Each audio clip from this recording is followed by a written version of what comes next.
اس اعلان کے فوراً بعد 1830 عیسوی میں حضرت شاہ ولی اللہ محدث دہلوی رحمۃ اللہ علیہ کے صاحبزادے حضرت شاہ عبدالعزیز رحمۃ اللہ علیہ وہ تاریخی فتویٰ صادر کرتے ہیں کہ جس فتوے کے منظر عام پر آنے کے بعد ملک میں انقلاب کی ایسی لہر دوڑ پڑتی ہے کہ پھر انگریز اس لہر کو سرد کرنے میں کامیاب نہیں ہو پاتا، یہاں تک کہ بوریا بستر باندھ کر ملک چھوڑنے پر مجبور ہو جاتا ہے۔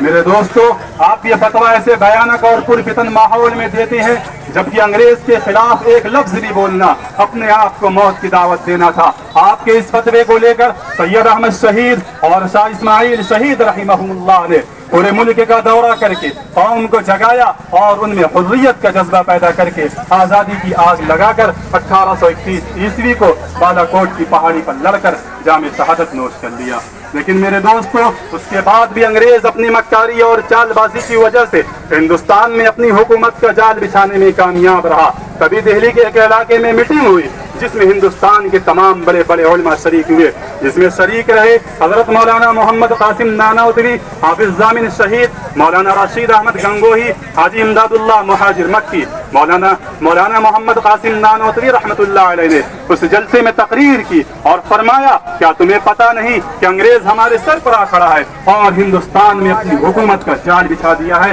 اس لیے فیصلہ کن لڑائی کے لیے تیار ہو جاؤ، یا تو جل کر مر جائیں گے یا ہندوستان سے انگریز کو نکال کر باہر کھڑا کر دیں گے۔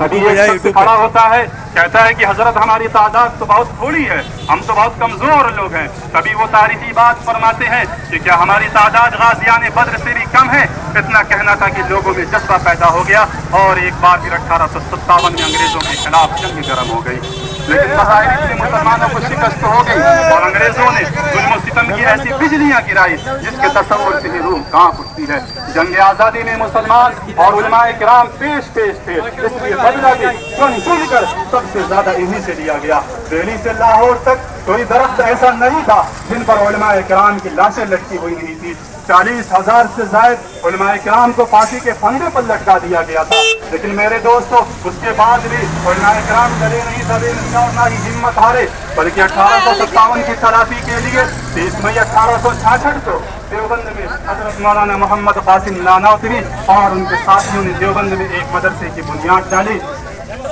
جو آگے چل کر دارالعلوم دیوبند کے نام سے مشہور ہوا، اور اس مدرسے کے پڑھے ہوئے طالب علم اور علماء کرام نے جنگ آزادی میں حصہ لے کر ایسا قائدانہ کردار ادا کیا کہ بالآخر ہمارا ملک ہندوستان 15 اگست 1947 کو آزاد ہو گیا۔ لیکن میرے دوستو، بڑے افسوس کے ساتھ یہ کہنا پڑ رہا ہے کہ آج ہماری نسلات کی قربانیوں کو ماننے کے لیے کوئی تیار نہیں۔ آج آزاد ہندوستان یوم آزادی منا رہا ہے، خوشیاں منا رہا ہے۔ کیا یہی یوم آزادی ہے؟ کیا یہی جشن آزادی ہے؟ کیا جنہیں مجاہدین آزادی کے ماننے والے مسلمانوں کی مساجد و مدارس کو تباہ و برباد کرنے کی پلاننگ کی جا رہی ہے؟ غلط طریقے سے دہشت گردی کا اڈا بتا کر اسے زمیندوز کیا جا رہا ہے، مسلمانوں کی بستیوں کو اجاڑا جا رہا ہے، ہندو مسلم فساد کروا کر ہمارے نوجوان بھائیوں کو پھنسا کر ان کی زندگیوں کو تباہ کیا جا رہا ہے، ان کے بچوں کو یتیم کیا جا رہا ہے، ان کی عورتوں کو بیوہ کیا جا رہا ہے۔ کیا یہی یوم آزادی ہے؟ ذرا ان شہداء کی روح سے پوچھو جنہوں نے اس آزادی کے لیے مادر وطن کو اپنا لہو دیا تھا۔ میرے دوستو،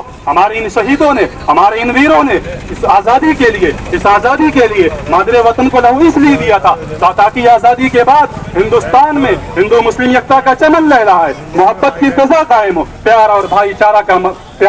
چارہ کا ماحول ہو۔ خیر میرے دوستو، جیسا بھی ہے، آزادی کا تصور تو ہے،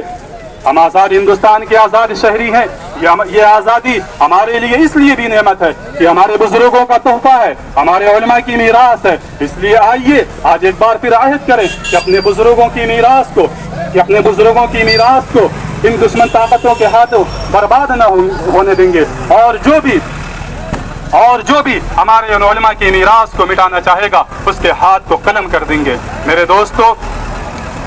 اسی مدرسے کے پڑھے ہوئے ایک طالب علم جنہوں نے ریشمی رومال والی انقلابی تحریک کی بنیاد ڈال کر انگریزوں کے خلاف جد و جہد کی تھی، ان کا ایک واقعہ بیان کر کے میں اپنی بات کو ختم کرتا ہوں۔ جب انہوں نے انگریزوں کے خلاف جد و جہد کی تو انگریز نے انہیں قید کر لیا اور تہہ خانے کے اندر لے جا کر ان سے کہتا ہے کہ محمود الحسن تو ہمارے حق میں فتویٰ دے دے۔ یہ کہہ کر حضرت کی کمر کو گرم گرم لوہے سے داغ دیتا